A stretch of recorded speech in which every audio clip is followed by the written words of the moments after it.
the next thing is the state of the parish address. So normally we have a slideshow. I found that it's a lot more fun if we have pictures to look at. And the truth is, I had very few pictures. I usually take pictures all year long, and there wasn't a lot to take pictures of this year. So this is going to be a spoken report, and I'll just ask you to bear with me. I titled this The Plague Year, and then I changed it to The Year of Living Dangerously. And this is unlike anything that we've ever known as a church or as the human race, basically. So, or at least any time in modern history. You know, it started as a normal year. 2020 started as a relatively normal year. Our Latino part of our congregation left at the beginning of Advent to start the mission Espiritu Santo with Father Alberto Moreno. And that was a kind of a blow for us as a parish to lose that part of the congregation, even though it's always a blessing to help plant a mission. We had put a lot of love and time and energy and resources into starting the mission. And so sending them off, anytime we send people off to start a mission, is both a blessing, but also a difficulty. It's a little bit painful. So they'd left in Advent, but fortunately by January and starting into February, our average Sunday attendance was increasing. We were seeing new people that were coming and staying. The preschool had the highest enrollment that we've had since I've been at St. Dunstan's. I came in 2008, and we had around 80 children enrolled in February. We started February with a Candlemast Celebration, and that's the feast when we celebrate Jesus being presented in the temple. That happened to fall on Sunday last year. It's February 2nd.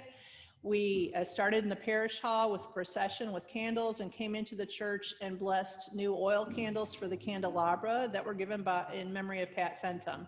And it was a wonderful day.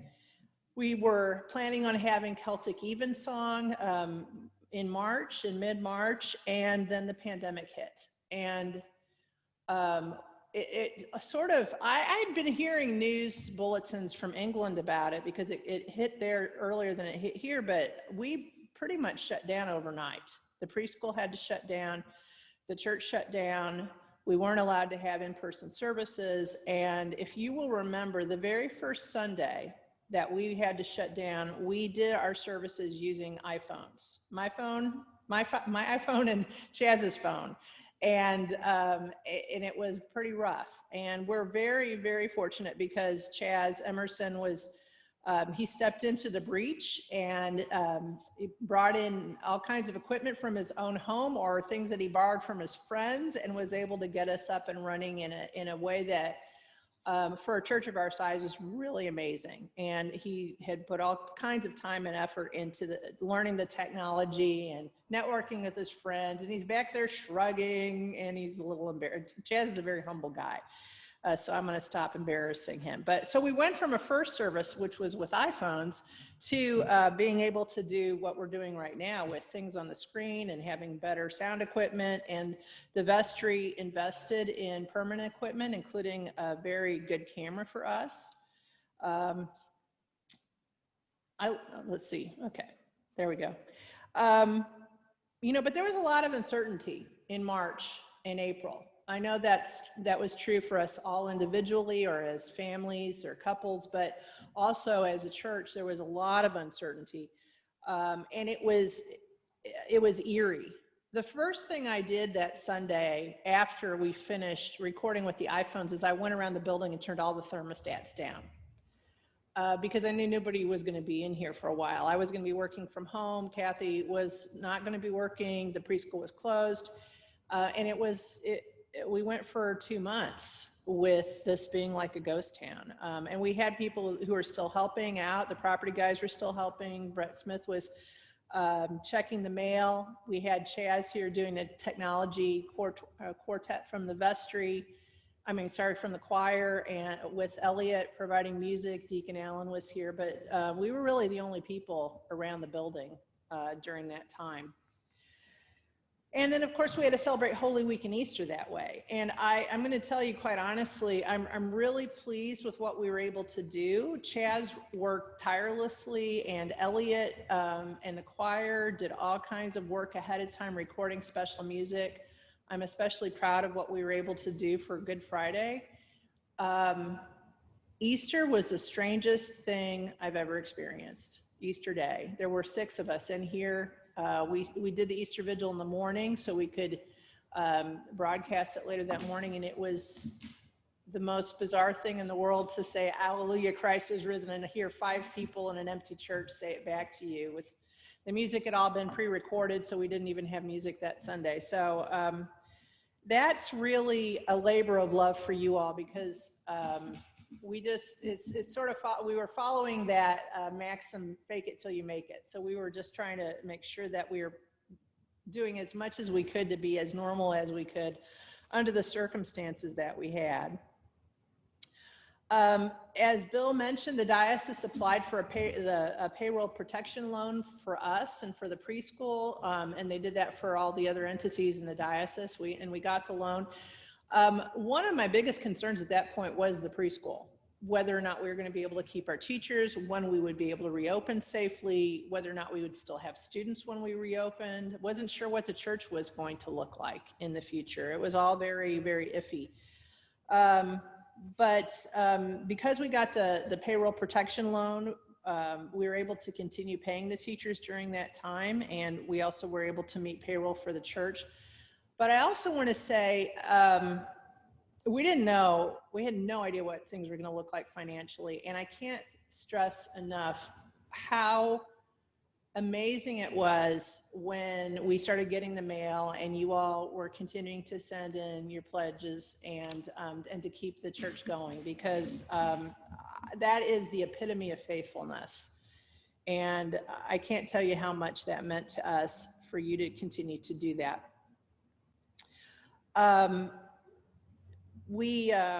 In June, the bishop, and at that point we had 2 bishops, we had Bishop Ed plus our bishop-elect, Bishop Polson, said that we could start having in-person services again on June 14th, and we did. You've seen on the video, we have every other pew in here is taped off with signs asking people to sit apart. We had people coming, not a whole lot of people, about 20 to 25 at the early service and the later service. The early service met in the parking lot. The later service met here in the church with social distancing and masks. And we were able to continue that through October. In fact, we were able to continue it through All Saints Day. And it got to a point where it was too cold to meet outside, so the 9 o'clock service also started meeting in the nave. But shortly after we started meeting in person is when Elliot Glazer died. And that would always be something very difficult. But to have the sudden death of someone who we knew to be a marathon runner, wasn't terribly old, not old at all, I guess. It depends on your perspective, but to have that happened suddenly like that, but in a situation where we couldn't really come together for a funeral, that was also bizarre and pretty terrible. And it's hard for me to talk about Elliot because we had gotten very close. He really was a member of our parish family, not just an employee. He'd been here for close to 10 years and helped out with all sorts of things that he was never asked to necessarily help with. He'd help Terry with Wednesday night dinners. He'd go out and shovel snow. He just was a wonderful person. And that was a big blow, especially for the choir, but really for all of us. I mean, at that point, we even had to do things like Meg Carson is living at St. Simeon's now, and she'd been a member of the choir for over 30 years. I had to call Father Holly because I wasn't allowed to go to St. Simeon's and ask him to be with Meg. And then he let me know when he was with her, and I called his phone and had him let me tell Meg, and then he could be with her after that. to tell her that what had happened to Elliot. So it was just a terrible loss for all of us. We are very fortunate in that we were able to find a substitute organist very quickly. Dr. Nick Wilson had already played at an Episcopal church in town and didn't have a current gig, and he came and helped out. And then Terry Watson, Janet Dry picked up the banner for the choir. And I'm sure you might be wondering, well, that was, how long ago was that? That was 6 months ago. Under our current constraints, trying to hire a new choir director when we can only sing in masks, and in fact, we can't even audition them with the choir without masks on, is very difficult. So we'll be towards the end of the spring, or sometime in sort of mid-spring, we'll be starting that search. And we hope to have a person in place by early June so they can start building the choir program back up before the program year starts in September. But in the meantime, it's so limited what we can do that we've decided to put off trying to hire a new person. Also, someone coming in, but knowing they're not going to actually start for several months, they may not even be in town anymore by the time we get ready to start. So, but we're really grateful to Janet and Terry for holding things together. When Dr. Wilson had to quit playing because the COVID cases increased so much, he's a physician at St. Francis, Terry stepped in and started playing as our interim organist, and he's continuing to do that for us for the time being. We're very grateful. So we did try to keep some things as normal as possible, and that meant that, for example, for the children, we did backpack blessings that were done as a drive-through. They didn't get out of their cars, but Janet and Terry and Kirsten and I think Barbara helped us put together little gift bags for the children to take. We did, let's see what else was on here. We did a trunk or treat, a modified trunk or treat in the back parking lot. And then St. Nicholas came to visit with his helper, Penny Pondalek. And so we did a drive-through visit with St. Nicholas, and the kids got out of the car to have their pictures taken. Again, it was sad to do things like in that manner, but it was a blessing to be able to do anything at all. That's what I have to keep reminding myself. And then All Saints Day, again, as I said, we went through All Saints Day. I wasn't able to be here that day because of COVID symptoms, which turned out not to be COVID, thankfully, but we did our remembrance of the names of our beloved departed that evening as evening prayer. And Skip Eller and Mike Reed took care of that for me since I was not able to be here. So then the surge picked up again, and with the increase of cases in Tulsa, we felt it was most prudent to not meet in person for a while. It got worse after Thanksgiving, and we weren't sure what it was going to look like after Christmas. Fortunately, it turned out not to be as bad after Christmas as we thought it would be, but given what happened after Thanksgiving, we had some serious concerns about that. Now, I can say that we've had a few people from St. Dunstan's who've tested positive for COVID, and some people have been quite ill. We have friends who have lost family members and people that were close to them. The only parishioner that we've had who has passed away from COVID so far was Jean Chrisman. And that was, again, a huge blow. Jean had been a member of St. Dunstan since before I came.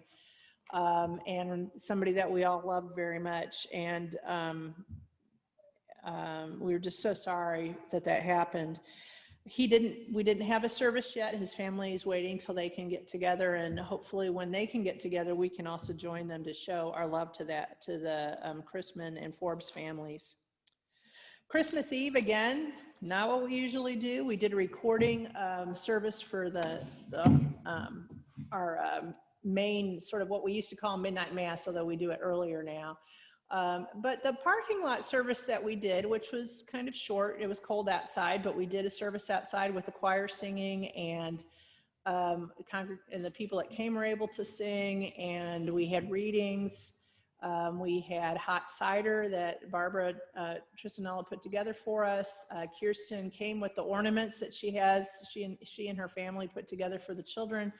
And we had about 75 people show up for that. And that again was really wonderful to be able to do that. It was a boost in the arm for us because I think Ellen and I kind of sit here and we're like, nobody's out there. And it's very eerie for us sometimes to do services, and we're lucky that the choir is able to come and they're way back in the back, but it's just very strange to do church like this. So it was great to see people on Christmas Eve. We saw people we hadn't seen for 10 months. We know that being together is really important for us. Fellowship is really important for us. You all really care for each other. And I'm happy to say that when people were here in person, they were extremely cooperative about social distancing in their pews, following directions for communion, wearing their masks. The one time we had any issues was at the end of the service, everybody would clump together at the back of the church or out in the narthex because y'all were so happy to see each other. When we go back to in-person services again, which we're going to do pretty soon, I still am going to have to remind you that we need you to go out to the parking lot and stand apart from one another. But that's a testimony to how much we all like to be together. And that has not changed, obviously. So some of the bright spots for the last year are the people that have been able to continue to faithfully help us. Brett Smith, with help from Chaz, has been doing altar duty the whole year since March. And he also would regularly come and check the mail when we weren't allowed to be open in person. He lives down the street and he would come and check the mail for us. He's a person that discovered our mailbox had been broken into a couple weeks ago. Changed the sign when we still needed the sign changing. The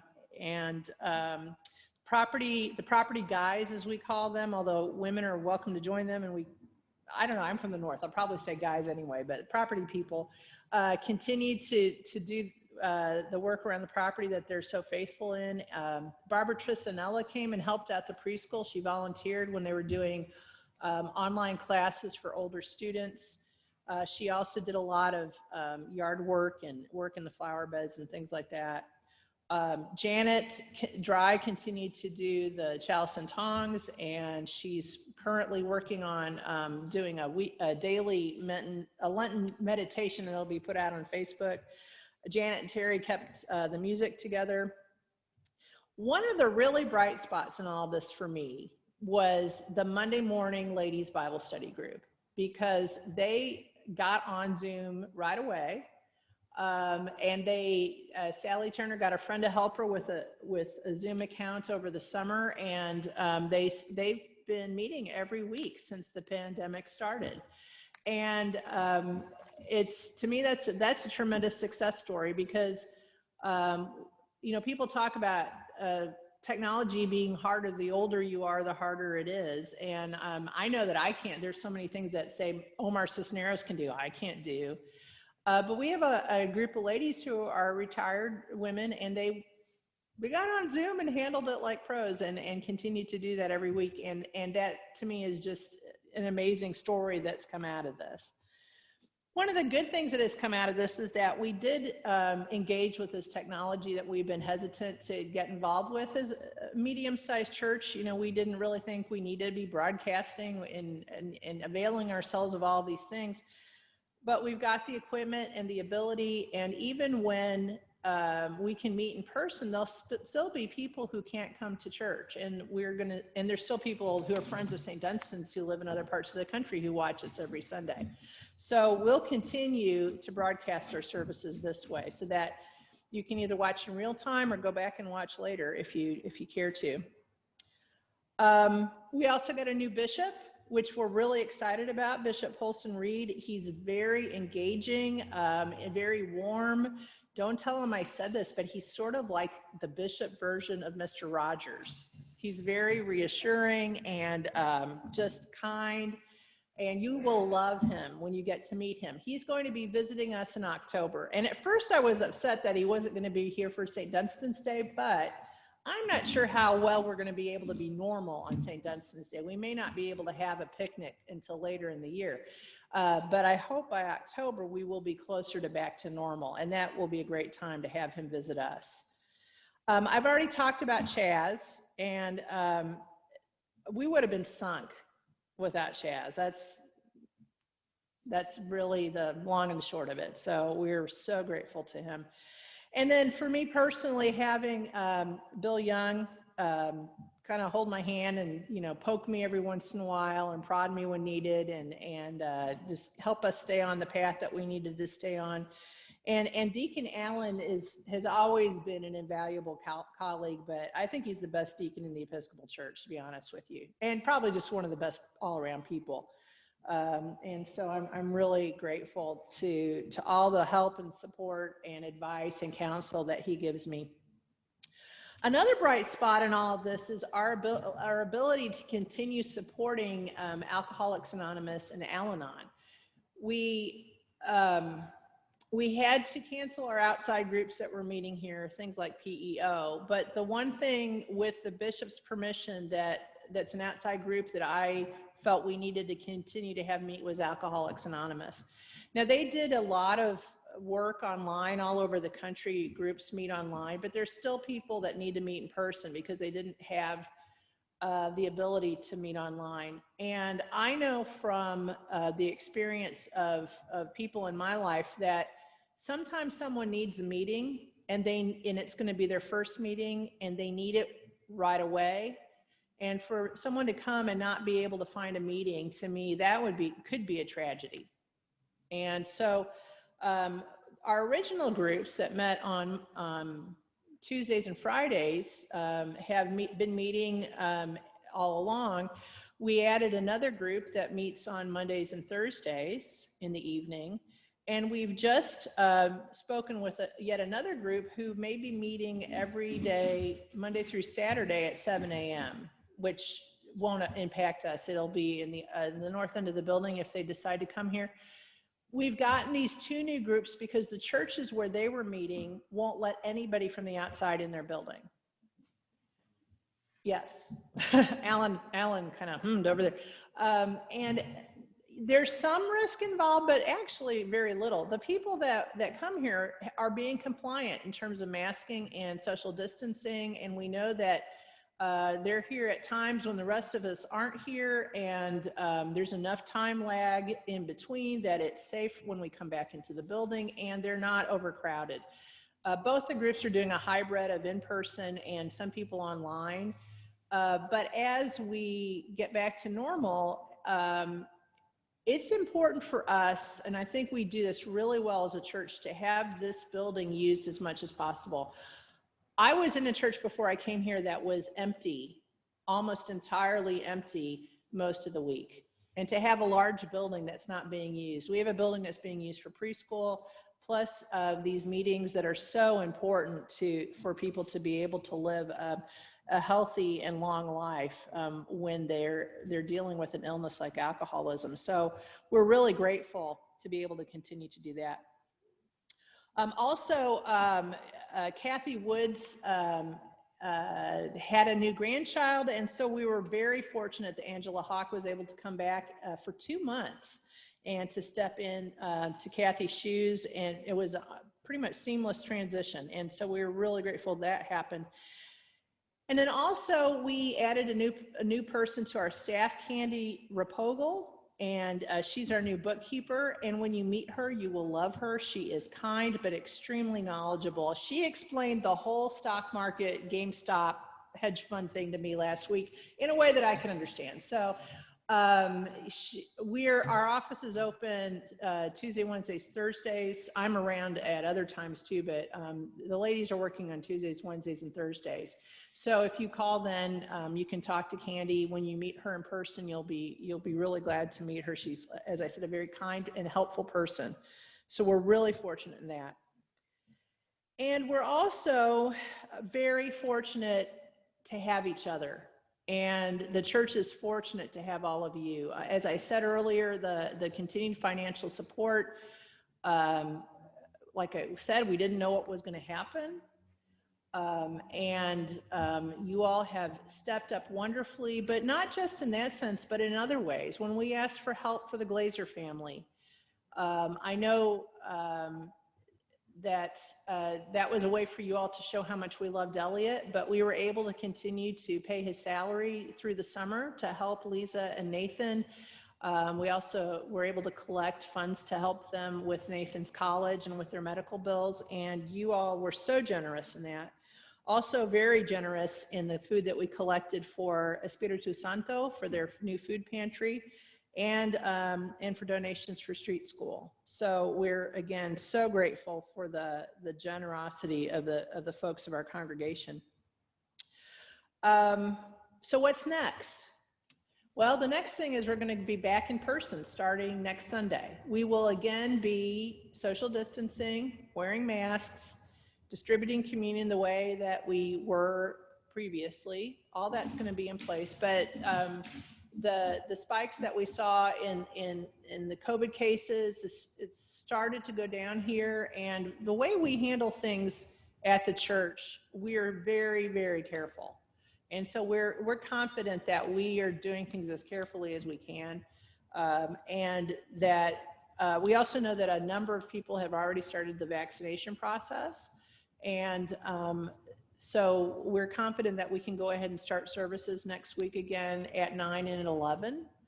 And we plan on having services for Ash Wednesday. We'll have a spoken service of just the imposition of ashes and the penitential part at noon on Ash Wednesday, which is in a couple of weeks. Someone asked me about drive-through ashes or ashes to go. We don't do that. And the reason why we don't do that is because Ash Wednesday is about being penitential. It's not really about the ashes. The ashes are a sign of penitence, but they aren't the reason for Ash Wednesday. The reason for Ash Wednesday is for us to have the prayers and to express our penitence to God. And so it's sort of like the Jewish Day of Atonement, so Yom Kippur. So that's what we do on Ash Wednesday. The ashes are just a symbol of that. So, but we will be distributing the ashes for those who feel comfortable doing that.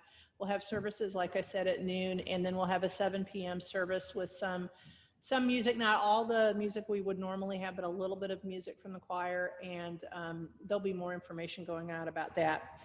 We're going to be doing a Lenten book study. As I mentioned earlier, Janet is organizing meditations to go out every day on Facebook. And as we get closer to Holy Week and Easter, we'll see, excuse me,